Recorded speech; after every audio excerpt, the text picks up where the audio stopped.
बोने को हैं 4 बीज धान के, जाते जाते झर कर बच गए देहरी में। जैसे स्वयं बचे ये बीज सबकी नजर बचाकर, पर बचा नहीं अब की बार खेत का अंतिम टुकड़ा। किसान होना भी उसका नहीं बचा, वह बिना खेत का बचा रह गया मोह खेत के अंतिम टुकड़े का। नमस्कार, मैं डॉक्टर प्रियंका शर्मा शासकीय विद्यालय में हिंदी विभाग की व्याख्याता के रूप में पदस्थ हूँ। साहित्यिक रुचि होने के कारण मैंने काव्य संवेदनाओं पर शोध किया है। जिन कवि महोदय का साहित्य मेरी शोध का मार्गदर्शक बना, वो अनंत ज्ञान के भंडार हैं। माँ शारदा के प्रिय पुत्र, जिनकी प्रतिभा को सम्मानित करते हुए भारत सरकार द्वारा उनके नाम 59वें ज्ञानपीठ पुरस्कार की घोषणा की गई। वे हिंदी साहित्य के 12वें और छत्तीसगढ़ की माटी के प्रथम कवि रत्न हैं, जिन्हें भारतीय साहित्य के लिए दिया जाने वाला यह सर्वोच्च पुरस्कार प्राप्त हुआ। एक अन्य उल्लेखनीय तथ्य यहाँ पर यह कि अंतर्राष्ट्रीय पुरस्कार पेन नाबोकोव, जो कि अंतर्राष्ट्रीय साहित्य में विशेष उपलब्धि के लिए दिया जाता है, वह भी कवि महोदय को 2023 में प्राप्त हुआ। संभवतः आप समझ गए होंगे कि हिंदी भाषा के महान साहित्यकारों में से एक, श्रेष्ठ कथाकार, उपन्यासकार और कोमल हृदय कवि विनोद कुमार शुक्ल जी की चर्चा की जा रही है। मानवीय संवेदनाओं से परिपूर्ण शुक्ल जी के काव्य के संवेदनात्मक पक्ष प्रकृति चित्रण पर आज मैं आपके समक्ष उनके काव्य की कुछ पंक्तियों के माध्यम से शुक्ल जी के भाव प्रेषित करने का प्रयास कर रही हूँ। प्रकृति चित्रण सदैव से कवियों का आकर्षण विषय रहा है। प्रारंभिक काल से ही प्रकृति की खूबसूरती को निहारने और उन्हें अपने शब्दों में ढालने का काम विभिन्न साहित्यकारों ने किया है। कविता अभिव्यक्ति का वह माध्यम है जिसमें शब्दशः जो भाव व्यक्त नहीं हो पाते वो शब्दहीनता में भी व्यक्त कर दिए जाते हैं। शब्दों के अर्थ से परे जो भाव है उनका अर्थ अनूठा होता है। विनोद कुमार शुक्ल जी की कविताएं एक दृष्टया जो अत्यंत सरल मालूम होती हैं, वो वास्तव में एक बार में समझ में आने योग्य होने के साथ विभिन्न लक्षणात्मक भाव भी अपने में समेटे हुए होती है।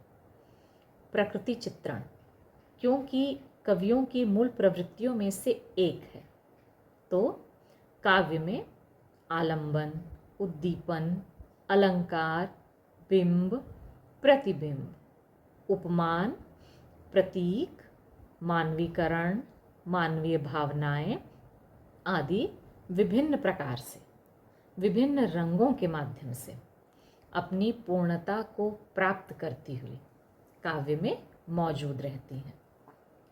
अल्प विराम के बाद और पूर्ण विराम से बिल्कुल पहले जितना कुछ अनुभव किया जा सकता है, वो सारे भाव सौंदर्य साहित्यकारों के लिए जितनी आसानी होती है समझ पाने में, उतनी पाठकों के लिए नहीं हो पाती।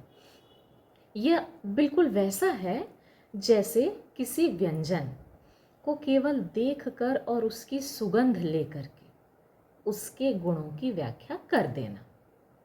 ऐसा नहीं है कि यह जो व्याख्या है वो सर्वथा निर्मूल होगी, परंतु चख लिए जाने पर जितनी सटीक व्याख्या हो सकती है वह बिना चखे संभव नहीं।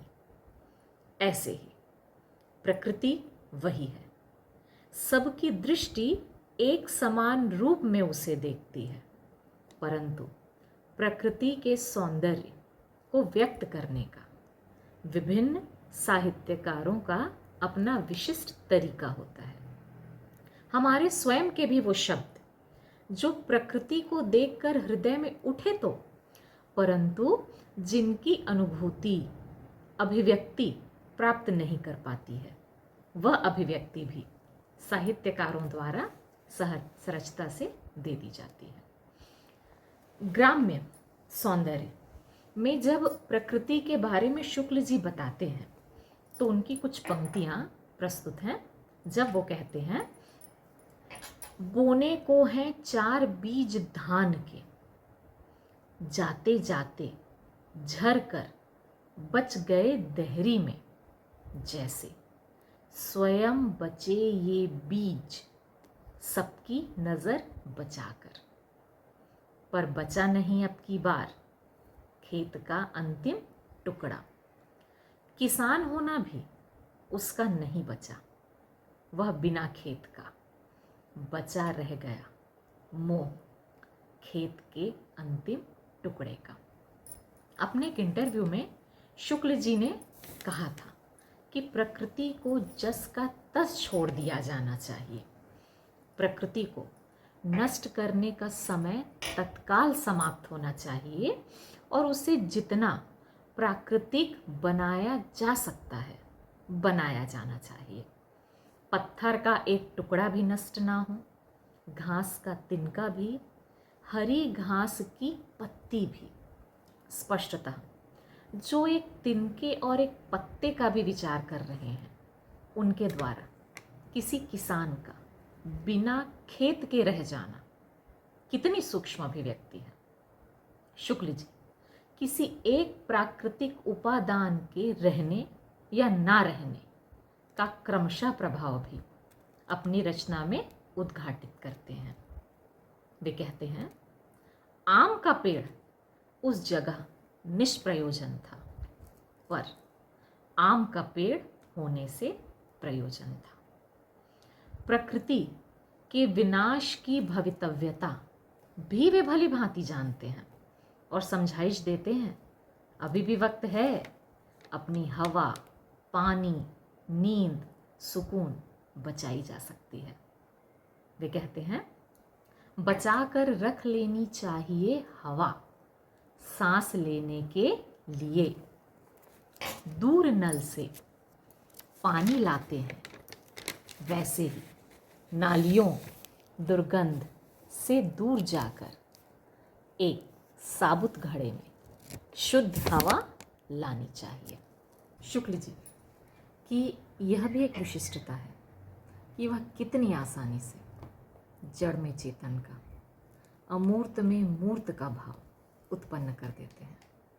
वरिष्ठ आलोचक ओम निश्चल जी ने कहा था, हिंदी कविता में एक शख्स ऐसा भी है जो अपनी ही तरह से लिखता है, जिनका साहित्य के अनुशासन से भले ही कोई सीधा संबंध ना हो, पर जिनके काव्य अनुशासन पर उंगली नहीं उठाई जा सकती।